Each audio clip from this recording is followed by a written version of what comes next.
Unlock the unknown. So dip inside your soul and dig a little deeper. Unlock the unknown. Discovering the truth will make you feel freer. Like a raging bull gives pain. Mysteries are hurricanes. The truth you seek is unbeknown. Unlock the unknown. I won't accept it, what the skeptics even have to say. They disconnected, redirected, and it's so cliche. So much evidence is building up in our possession. So many elements conclude the answer to this question.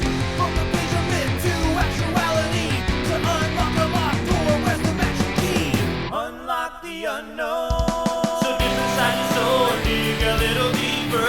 Unlock the unknown. Discovering the truth will make you feel freer. Like a raging bull gives pain. These mysteries are hurricanes. The truth you seek is unbeknown.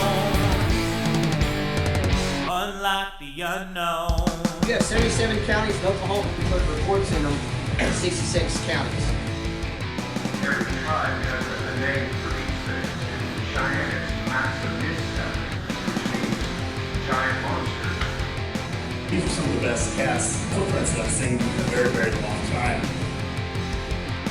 North Canadian River Project, we basically focus our investigations on the North Canadian River or central Oklahoma.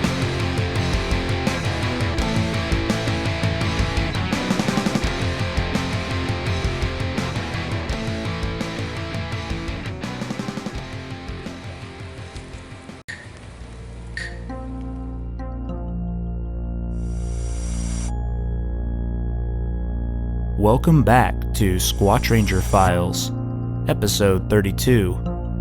Hey Squatch Ranger YouTube channel subscribers and viewers, my picture was just featured in an article in the Men's Journal. And also, a shout out to one of our guys from the North Canadian River Project, Kurt Stanley. He was featured in the article as well, and one of his Bigfoot friends, Shane Carpenter. So check out that latest issue of the Men's Journal. You can see my picture as the Squatch Ranger. As always guys, if you have a Bigfoot encounter story to share, please send it to squatchranger@gmail.com. Okay guys, let's start the show. Here is Squatch Ranger Files, episode 32. Number 1. Bigfoot approaches man near Fort Gordon, 1979. Richmond County, Georgia. Class A, daytime sighting. Richmond County in Georgia, U.S. Signal School, Fort Gordon, a small arms impact area in a ravine where a spring-fed reel forms the headwaters of South Prong Creek. It is the center branch of 3 which form the creek. A large man-ape creature, 10 to 10 feet 6 inches tall, estimated weight of 1,100 pounds, approaching me with an unhurried pace at a distance of approximately 20 feet. Body, except the face and palms of hands, was covered with short, 1-inch, neat, dark brown to black hair, flecked with gray. Attitude was not especially threatening. It was more like a positive defensive move. The face was rather like a gorilla, dark skin and deep-set eyes. It made no vocal sounds, and I did not notice any odor. I backed out of the ring of brush to my truck. It did not pursue me. Approximately 2 p.m., sometime in late November or early December 1979, the sighting occurred.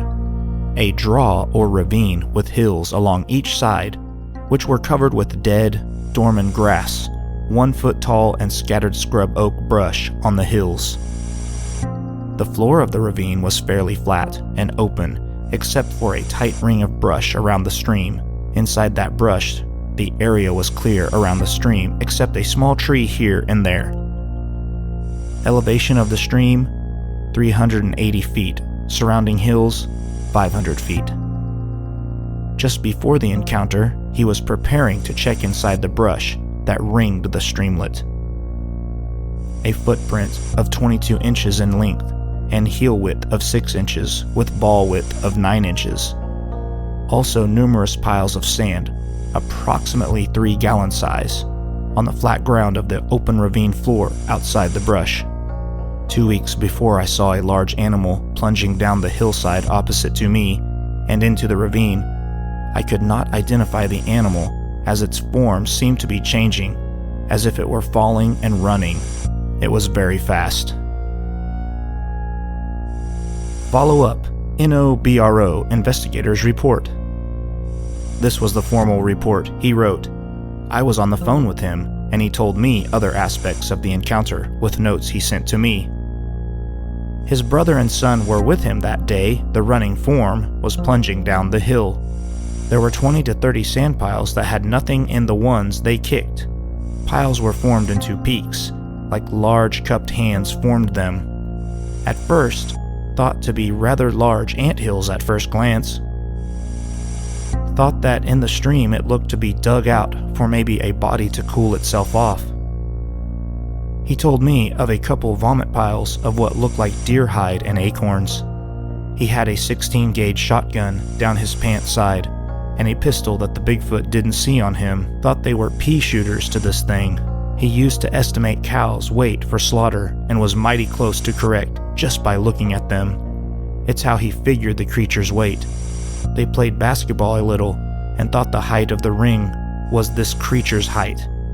He investigated by himself after the earlier encounter with his brother and son. He was curious to what he saw, smelling nothing out of the ordinary or hearing any vocal sounds. This case is now closed.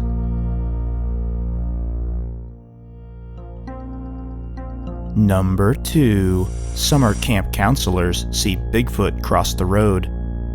2011, Southeast District, LaFleur County, Oklahoma. Class A, nighttime sighting, and Class B, heavy footsteps. It was 2011 in southern Oklahoma in the town of Talihina. I was driving friends back to the summer camp we worked at during the summer after a party. I was the sober, designated driver. We were on a dirt road close to the camp, and we saw something. It was a Sasquatch.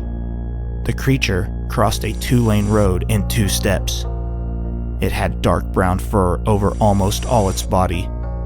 It looked around 8 feet tall. I stopped the car quick, and we heard it crash through the woods. I've seen a bear on 2 legs walk, and it was definitely not that. We were both scared, so we didn't go after it. We used to hear stories around there of Sasquatch. We thought it was just good stories to kinda scare the kids that camped out there every week. After that experience, I never joked about it since.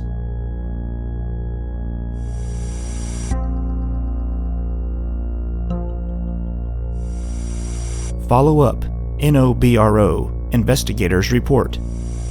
The witness in this report stated he was traveling on a dirt road on his way back to the local summer camp when he saw the creature, between midnight and 1 a.m. He also stated that the creature crossed the 2-lane dirt road in 2 steps. The widths of vehicle lanes typically vary from 9 to 15 feet. Lane widths are commonly narrower on low-volume roads and wider on higher-volume roads. The U.S. interstate highway system uses a 12-foot standard for lane width, while narrower lanes are used on lower classification roads. For the sake of this report, we will estimate that 1 lane on a low-volume Oklahoma dirt road is 10 feet. Double that equals 20 feet. The creature would have traveled an approximate distance of 20 feet in 2 steps. Very unlikely a man in a monkey suit would be able to replicate this action. A common black bear would not be able to replicate this distance either while standing up. We can likely rule out both misidentified bear and human hoaxing at this point. The eyewitness pinpointed the sighting on a map for our investigative purposes. This case is now closed. Number 3. Arkansas man sees roadside Bigfoot near Watson. 2019, Southeast District, McCurtain County, Oklahoma. Class A, nighttime sighting, and Class B, eyeshine. A native Arkansas resident recently observed something dark and tall standing next to the highway east of Watson, Oklahoma. He was traveling Highway 4 from Smithville to Cove, Arkansas at 8:30 p.m. on Wednesday, October 16, 2019. He was traveling east when he just passed the Faith Baptist Church on the left. When he was taking a small curve, he observed a large dark figure standing in the side of the road. He said his speed was about 65 miles per hour, and he saw his headlights illuminated it to the part where he could see a shadow from the figure.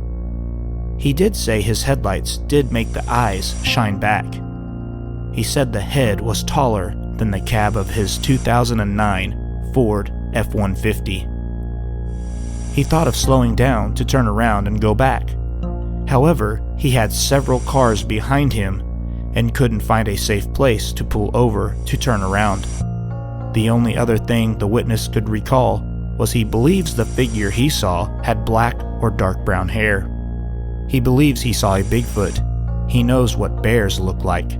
The fact that the head was above the cab of his truck meant he knew it was taller than the average man. This eyewitness wants to remain confidential. Follow-up NOBRO investigators report. This investigator is extremely familiar with this portion of Oklahoma. There has been one other report from the area taken back in 2008. This case is now closed.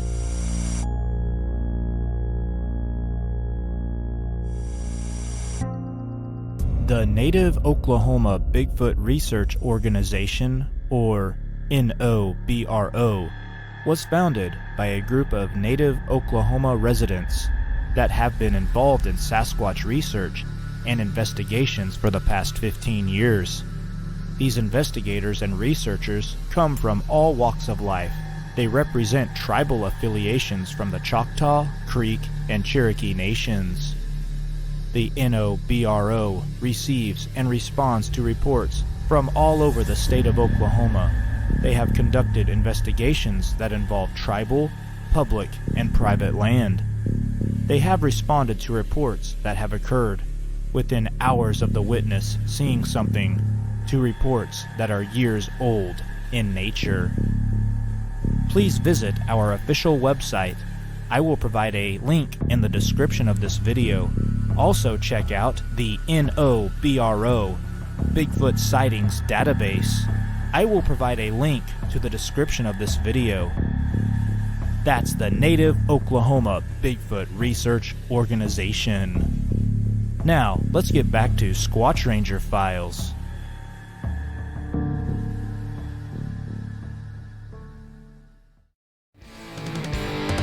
Unlock the unknown. I won't accept it what the skeptics even have to say.